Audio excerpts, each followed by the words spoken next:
What's going on, everyone? It's Nick, and I'm sure I'm gonna piss off some LeBron fans here. But before I go any further, this is not a LeBron hate video whatsoever. If you've watched my videos or you know me, you know that I do not hate LeBron at all. And why would I? He led my team to a championship last year, and anytime you do that, you win me over for life. So no, this is not a LeBron hate video, but I just want to address something. I want to address what you see in the title, Jeanie Buss's 5 most important Lakers, and I think that it's blasphemy to have LeBron on there. As great as LeBron is, yes, he is a Lakers great at this point. 1 championship was enough to make him one, but 5 most important Lakers, when the Lakers are the most storied franchise in the NBA, and he's only in his 3rd season with the team? Really? But before we go any further, please remember to like the video. It only takes 1 second, really helps out. And I'm sure there are going to be LeBron fans that thumbs down this video, and obviously because they don't know their Lakers history, they just want to root for LeBron. And also, please remember to subscribe if you're new. I cover basketball, baseball, and football on this channel, so if you love any of those 3 sports, it's a place for you. And also, please remember to hit that notification bell so you don't miss any of my future uploads. I'm not even going to do an intro for this, so let's just get to the point. So here's Jeanie Buss naming her 5 most important Lakers in Lakers history on the All the Smoke podcast with Matt Barnes and Steven Jackson. And I love that podcast. Matt Barnes, Steven Jackson, you may not be watching this, but if by small chance you are, keep doing your thing. Your podcast is awesome. It really is. And if anyone watching this somehow still hasn't tuned in for that, please tune in for that. It's a great podcast. And just a disclaimer, the rest of the interview was actually fantastic. And also, Jeanie Buss is amazing, don't get me wrong, but just this part of the interview just really lost me, and that's why I'm making this video. So let me just roll the clip for you guys. 5 most important Lakers of all time. Oh, no, don't ask me that. Yes, we're going to put you on the spot. Important? Yes. Or 5 most important Lakers of all time. okay, well then you have to start with Kareem Yes. and Kobe and LeBron What? and this is hard. Magic. Yes, of course, Magic. Yeah, Magic might be number 1. No, Kareem. I don't know. Like they like that. It's so hard. You got 4 though. And important. Phil? Well, does he count as Yeah, a Laker? I mean, yeah, okay, absolutely. then Phil.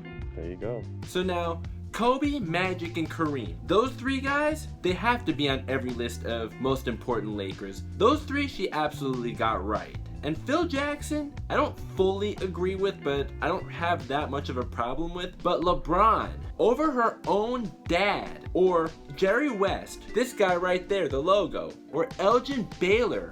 Are you serious? Really? Are you just trying to please LeBron fans or modern fans? Like, no, stop it. Like, LeBron has done great things for the Lakers since last year. His first year with the team, yeah, it was not such a great year, but since last year and when he's been healthy, yeah, he's done great things for the team. He won the team a championship, but let's start with Jerry West. 27 points per game for his whole career before there was a 3-point line, and Chick Hearn named him Mr. Outside. So imagine how many more points he could have scored had he played with a 3-point line, because he was a really good shooter. And in one of the less efficient eras in NBA history, because the pace was so fast back in the 60s, he shot a career 47% for his whole career. And in the playoffs, he averaged 29 points per game for his career. And throughout the 1965 playoffs, he averaged 40 points per game. And yes, I know with less teams back then, there weren't as many games in the playoffs, so it was only 11 games and the Lakers got to the finals and lost, like they did 7 other times with Jerry West.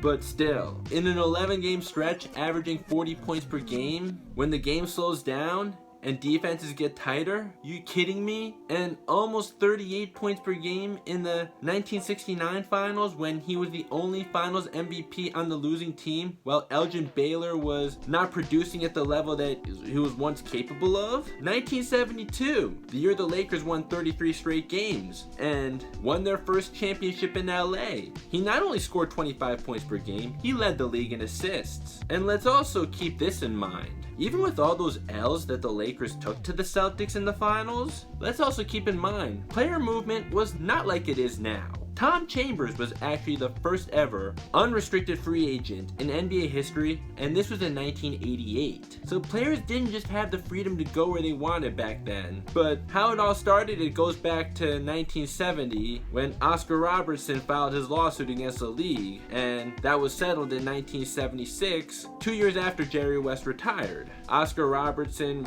got traded to the Milwaukee Bucks, and he felt it was unfair, but I don't want to go too much into detail about that because this is about the Lakers right now. But just keep in mind that player movement wasn't like it is now, so players were usually trapped where they were. Now I have a feeling that Jerry West would have stayed with the Lakers, he would have remained loyal regardless, but other players, I'm sure they would have moved around more, and I'm sure guys in the Celtics would have moved around because I'm sure that they would have liked to get a bigger role because they've already been winning so much. I mean, I don't know, this is pretty hypothetical though, but if player movement existed like it does now back then, that would completely change the history of the league, and who knows how many more championships Jerry West and the Lakers would have won, and perhaps Elgin Baylor may have won a ring too. And one more thing I want to point out about Jerry West is the fact that he made 5 all-defensive teams, but all-defensive teams did not exist until the last 6 years of Jerry West's career. So he probably would have made an all-defensive team almost every single year he played, except for the year that he didn't win when the award started being given out. So he really was a great two-way player, and I don't think that enough people know about this. And also, on top of all that, as great of a player as he was, let's not forget how great of an executive he was. That should make him undeniably one of the 5 most important Lakers in Lakers history. He's the one who brought in Kobe and Shaq.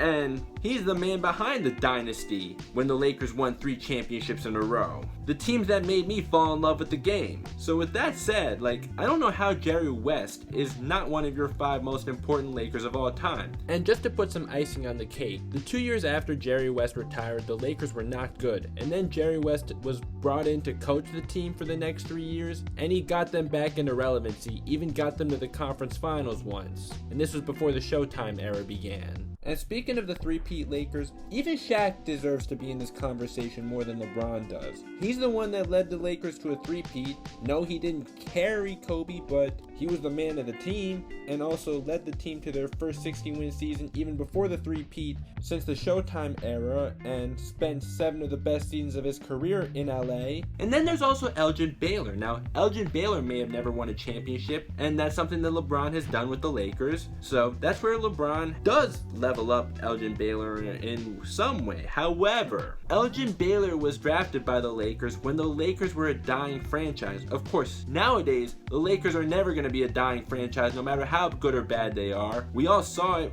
during their rebuilding years when they were really bad, that they were still one of the richer teams because they were already a brand name. They already established themselves as a brand name in Los Angeles. However, in Minneapolis, after George Mikan retired, the team almost went bankrupt and they could have folded. But when Elgin Baylor was drafted and when they moved to LA, he saved that team from folding. Elgin Baylor was actually drafted before Jerry West, and Elgin Baylor also had the much more immediate impact. So a lot of credit to Elgin Baylor for the fact that the Lakers even exist today. So just for that alone, Elgin Baylor is still a more important Laker than LeBron when you look at the team's history. And talking about Elgin Baylor's whole career 27 points per game and a career 13 rebounds per game as a small forward. And the great late Chick Hearn nicknamed Jerry West Mr. Outside while nicknaming Elgin Baylor Mr. Inside. And also with Elgin Baylor, he holds the NBA Finals record for most points scored in a game, and he had the Laker record for most points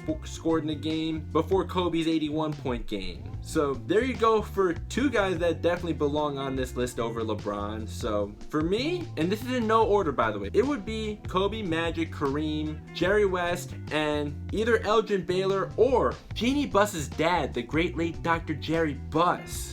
Jerry Buss is definitely more important in the Lakers' history than LeBron James is. Again, this is not any kind of hate towards LeBron, just LeBron hasn't been a Laker long enough to be in this discussion. That's all I'm trying to say. Because I love LeBron, but no, he is not even close to being a top 5 most important Laker of all time. The Lakers are too storied of a franchise for him to be that with just barely 3 seasons in with the team. And I wrote a research paper on Jeanie Buss when I was in college, the year that he died. So I had to go revisit that before recording this. And it's him that made the Laker girls a thing. It was his vision to make the game more entertaining. And it was his vision to beat the Celtics in the finals, something that they never did before he bought the team. And then they were able to do that twice during the Showtime era. And he gave Magic Johnson the then largest contract ever. And it's still the longest contract to this day. A 25-year deal. And yeah, it seems a little crazy because obviously Magic Johnson was not going to play 25 years, nor is any athlete, but still. This was obviously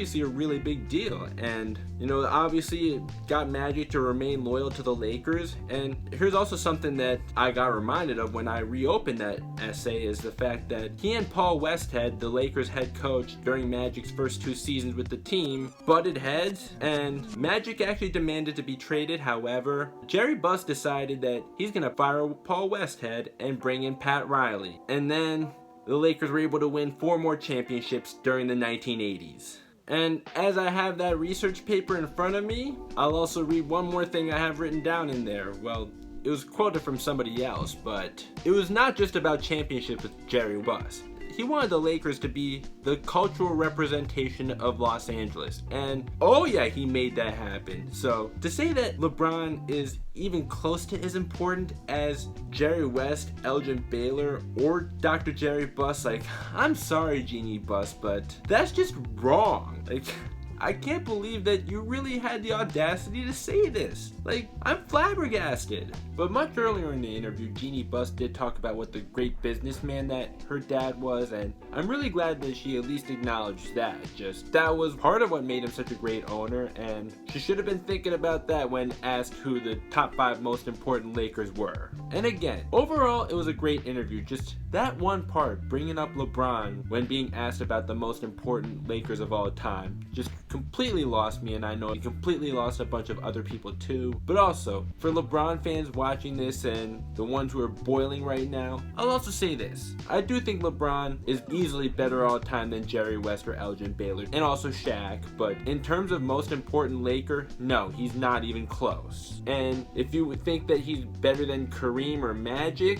I don't really agree, but if you believe that, it's your opinion. And as for Kobe, I think you could go either way between the two of them. Yeah, on a sheet of paper, yes, LeBron completely outshines Kobe, but you gotta go deeper than that when talking about who's actually the better player. But yeah, just in terms of the 5 most important Lakers, yeah, LeBron's not even close. I'm just sorry to say that. He has not been a Laker even close to long enough for how storied of a franchise it is for him to be in that discussion. But okay, that's the end of this rant here. Please remember to like the video, really helps out. Please remember to subscribe if you're new. If you still haven't yet, please remember to hit that notification bell. I will see you next time.